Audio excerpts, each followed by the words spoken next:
Anda harus dengarkan juga psikologi politiknya dong. Yang seperti ini perlu disampaikan kepada masyarakat. Oh iya, tetapi coba lihat, hai masyarakat ya, apakah ketika Nasdem menyampaikan pada tanggal 20 Maret itu sesuatu yang proper atau tidak?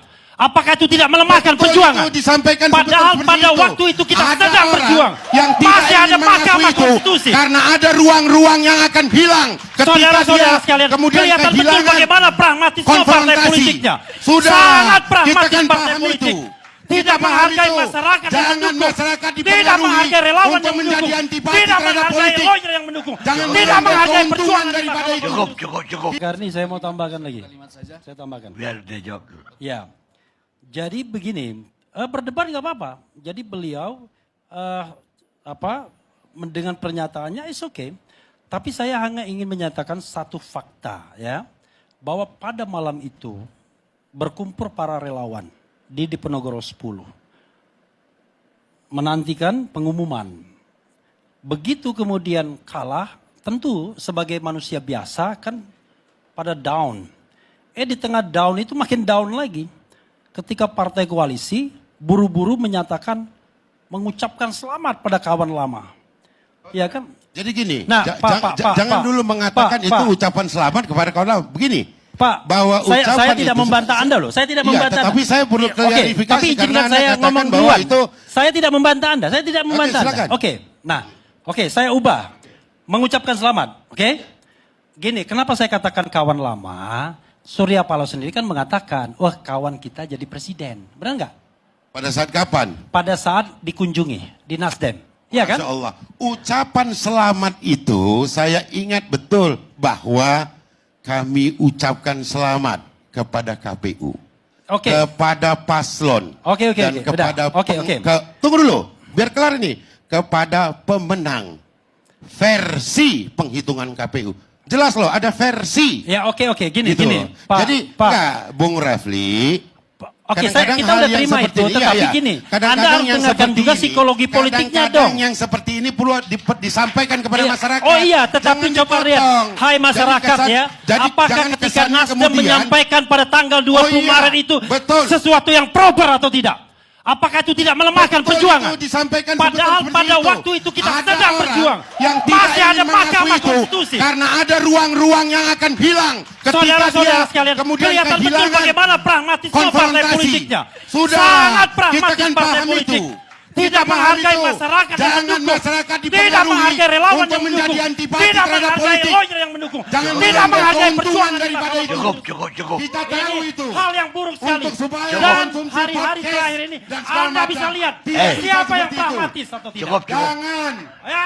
Siapa yang pragmatis atau tidak. Siapa yang pragmatis adalah yang ingin memanfaatkan pertengkaran antar masyarakat. Yang pragmatis adalah yang itu ingin memanfaatkan. Cukup. Sudah. Kita kan paham itu. Itu yang pragmatis. Tar. Nah, terakhir. Enggak ini cuma memanfaatkan situasi saja. Saya tidak ngomong itu lagi, saya ngomong yang lain. Ya silakan ngomong yang lain. Saya ngomong yang lain. Silakan itu. Saya tutup kalau Enggak, 4 kalimat saja. Gini, ada satu hal yang penting, Bang Karni. Kenapa kemudian pragmatisme politik itu membahayakan? Hari ini ada agenda untuk mengubah Undang-Undang Kementerian Negara dari 34 menteri ke 41 menteri. Yusril sebagai ahli hukum tata negara mengatakan, gampang Pak, nanti waktu dilantik keluarkan perpu. Nah itulah yang namanya koalisi gemoy. Yang kemudian akhirnya cuma bagi-bagi jabatan. Makasih. Wassalamualaikum warahmatullahi wabarakatuh. Cukup. Bruce. Satu kalimat saja. Ya. Jadi proses kepemiluan kita sebenarnya sudah banyak mempertanyakan, bahkan dunia internasional.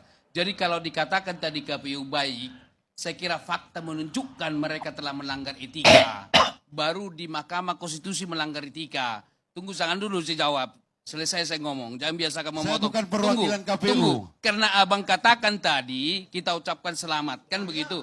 Mereka sudah bekerja dengan baik. Selamat atas hasil kerjanya, gitu loh. Tunggu dulu, biar selesai saya ngomong. Jangan tunjuk KPU, jangan nunjuknya ke saya bukan KPU. Karena saudara yang mengatakan, saya ulang dulu. Saudara menunjuk saya KPU, jangan dong, saya bukan KPU. Karena saudara mengatakan KPU sudah bekerja dengan baik. Itu yang disampaikan pada saat itu. Ya, oleh karena saya itu, bukan KPU. Artinya bahwa bagaimana kita mempercaya KPU di tengah pelanggaran etika 3 kali. Ya, subjektivitas Anda sampaikan saja kepada KPU dan kepada saya. Karena Anda yang mengatakan tadi mengangkat itu, oleh karena itulah proses kepemiluan kita memang bermasalah.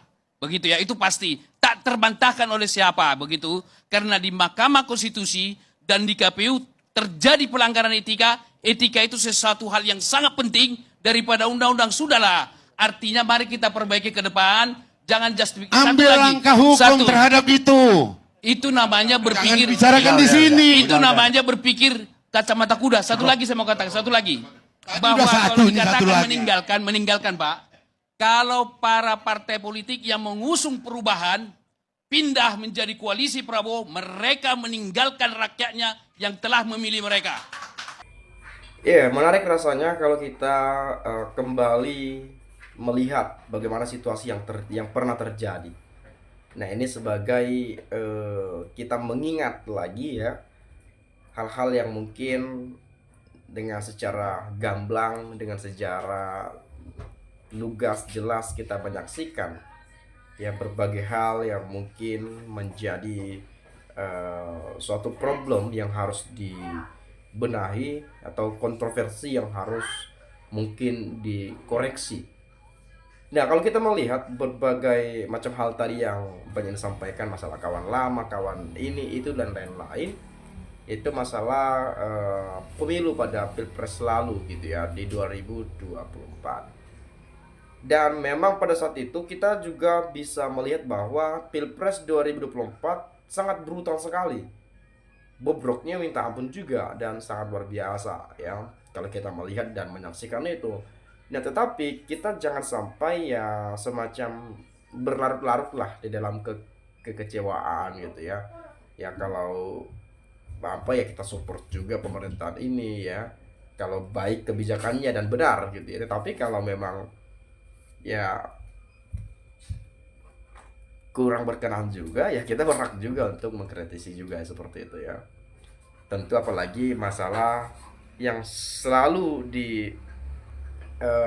ungkit, saya sebut diungkit saja atau mungkin kita ulas saat ini, yaitu masalah pencalonan gitu ya, masalah pendaftaran, masalah prosedural ya, masalah proses, masalah aturan yang diubah ya, masalah ketidaknetralan kepala negara ya, keterlibatan aparatur negara dan lain sebagainya untuk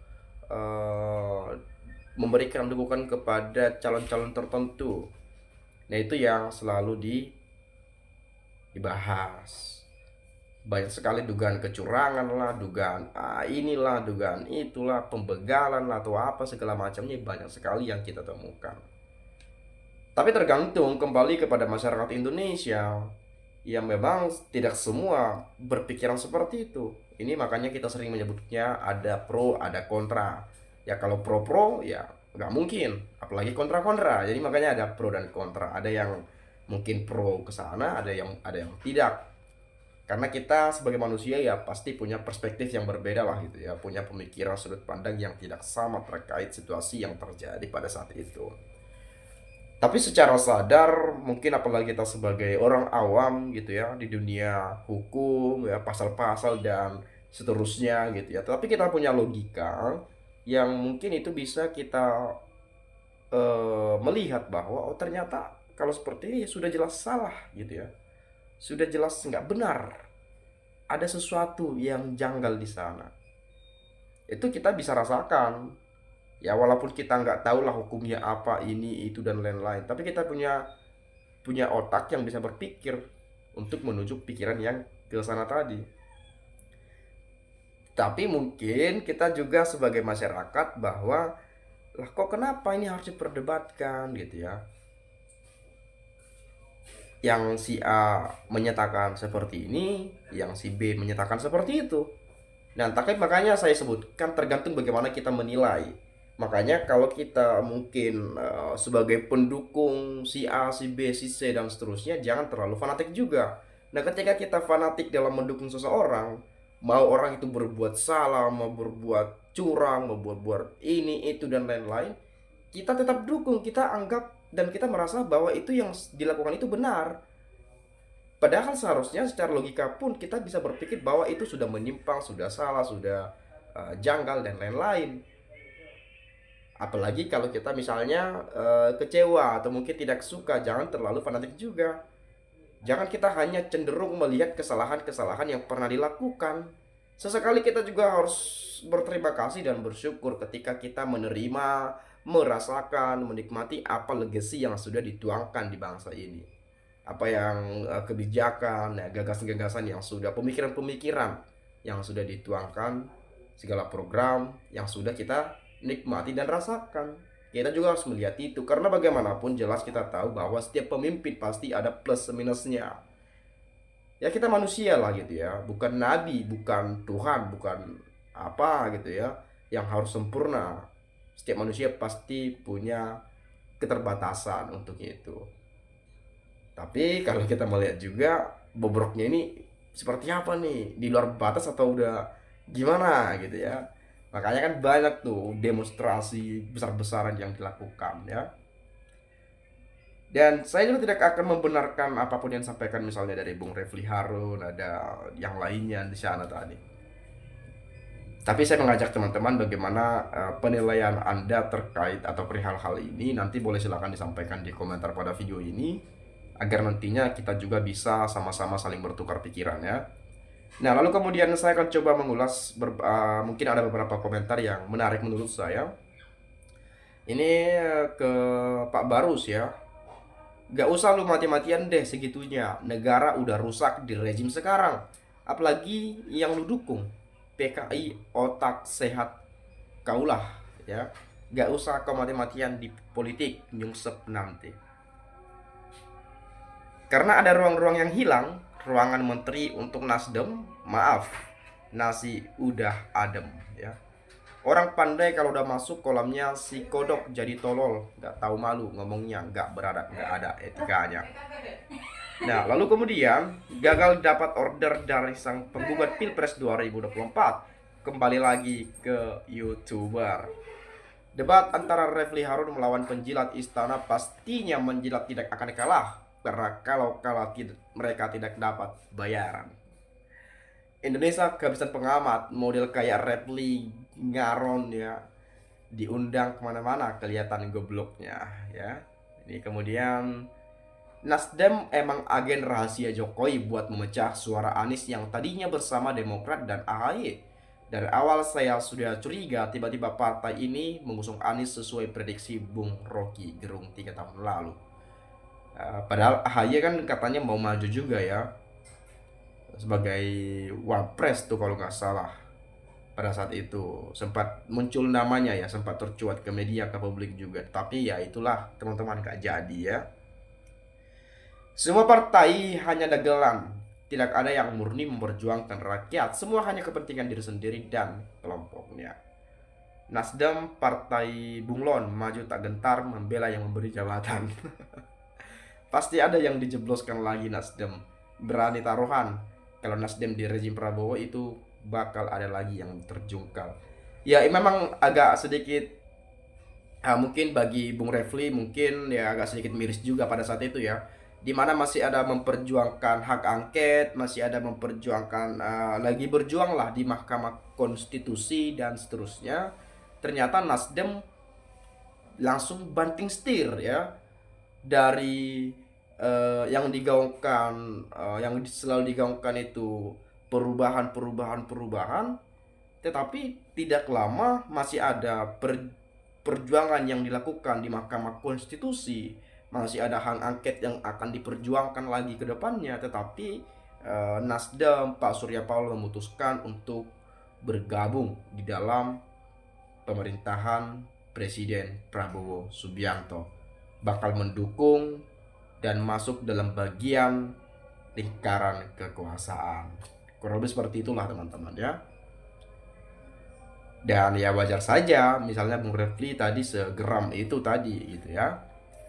Tapi oke lah teman-teman, saya mungkin tidak panjang lebar lah ya. Dan saya juga sebetulnya tidak bermaksud untuk memprovokasi atau apalagi dituduh sebagai buzzer apalah itu ya. Saya tidak terlibat dalam hal-hal seperti itu. Apalagi tidak bermaksud untuk mengikuti masa lalu, tetapi kita hanya di sini mengulas, mengevaluasi, mengingatkan kembali bahwa pernah hal ini terjadi. Dan kita mengharapkan di kemudian hari, hal yang pernah terjadi bobrok seperti yang mungkin kita saksikan pada saat itu, tidak terjadi pada tahun-tahun atau pemilu-pemilu berikutnya. Terutama pada kontestasi Pilpres 2029, kita melihat ini 2029 bakal pertarungan yang lumayan, bakal bisa kita sebut panas banget ya. 2029 ya. Kita lihat ini bakal panas banget ini 2029. Nanti siapa yang maju, siapa yang bertarung, mungkin ya teman-teman tahulah nanti siapa saja orangnya yang mungkin potensi bakal maju di 2029. Dan di dalam dunia politik, kawan bisa menjadi lawan dan lawan bisa juga jadi kawan. Jadi tergantung ya, tergantung bagaimana kepentingan yang ada nantinya. Itu saja, sekali lagi saya ucapkan terima kasih. Salam NKRI, harga mati.